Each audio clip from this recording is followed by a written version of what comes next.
పోరాటం చేసినటువంటి గొప్ప మహనీయులు మరి మందకృష్ణ గారు కూడా నేను పాదాభివందనాలు తెలియజేస్తున్నాను. భగవంతుడు మాకు ఈ ప్రపంచానికి ఈ మాదిగ బిడ్డల కోసము నేను ఒక గొప్ప గాన సంపదగా మిమ్మల్ని పంపించిందని నేను భావిస్తున్నా. ఒక గాన సంపదగా మాకు ఇచ్చినందుకు మేము చాలా అదృష్టవంతులమన్నా. అదేవిధంగా ఇవాళ 1000 గొంతుకలు 1,00,000 డప్పులు ఏదైతే నినాదంతో మీరు భుజాలను వేసుకొని మాకు గొప్ప అదృష్టంగా భావిస్తున్నాను. ఈ కార్యక్రమాన్ని మాకు అప్పచెప్పినందుకు భారతదేశంలోనే ఒక మొదటిగా నేను ఈ 1,00,000 డప్పులు ఈ 1000 గొంతుకల ప్రోగ్రామ్ని నేను చాలా ఆనందిస్తున్నాను. నా వంతుగా నేను మహిళలను నేను ఒక 100 నుండి 200 మందిని నేను తరలించగలుగుతా. అదేవిధంగా నాకు తోచినంత నేను చేయగలుగుతానా. నేను ఏదైతే కార్యక్రమం ఉన్నదో నేను ఆ విజయంలో నేను భాగస్వామ్యతానా. నాకు ఈ అవకాశం ఇచ్చినందుకు మీ అందరికీ నమస్కారాలు. దాంట్లో పెద్దగా ఒక పల్లవి ఒక చరణం.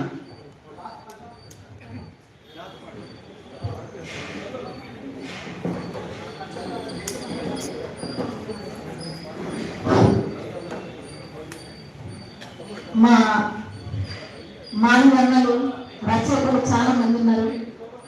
నాకు చాలా కోరిక ఉన్నది మా మాదిగ జాతిలో నేను పాట పాడాలని. ఎందుకంటే నేను అనేక రకాల అన్ని ఉద్యమాలలో పనిచేస్తూ మరి నేను ఎందరికీ నేను పాటలు పాడినా నా జాతి కోసం ఇప్పటి వరకు నేను వాస్తవంగా నేను పాట పాడలేదని మీ అందరూ కూడా నేను ఒప్పుకుంటున్నా. ఎందుకంటే మా అన్నదమ్ములను చాలాసార్లు అడిగినా నాకు ఒక మంచి పాట ఇవ్వండి నేను పాడుతాను. నేను ఈ జాతి కోసం పాడడానికి ఏం లేదు. నేను పాడాలంటే అంబేద్కర్ పాట పాడగలుగుతా. ఎందుకంటే అంబేద్కర్ మనకు ఆనాడు రాజ్యాంగంలో రాజ్యాంగం రాయకపోతే మనం ఇక్కడ ఉండటం కాదు. మరి మనం ఏమైపోమో వారు పెట్టిన భిక్ష మనం అందరం ఇస్తున్నామంటే మనం చదువుకున్న అన్ని రంగాలలో ఉన్నామంటే వారు పెట్టిన భిక్ష నేను అనుకుంటున్నా. మా సక్కన కొమ్మ సక్కన రాసిన రాత సక్కన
తప్పకుండా అక్క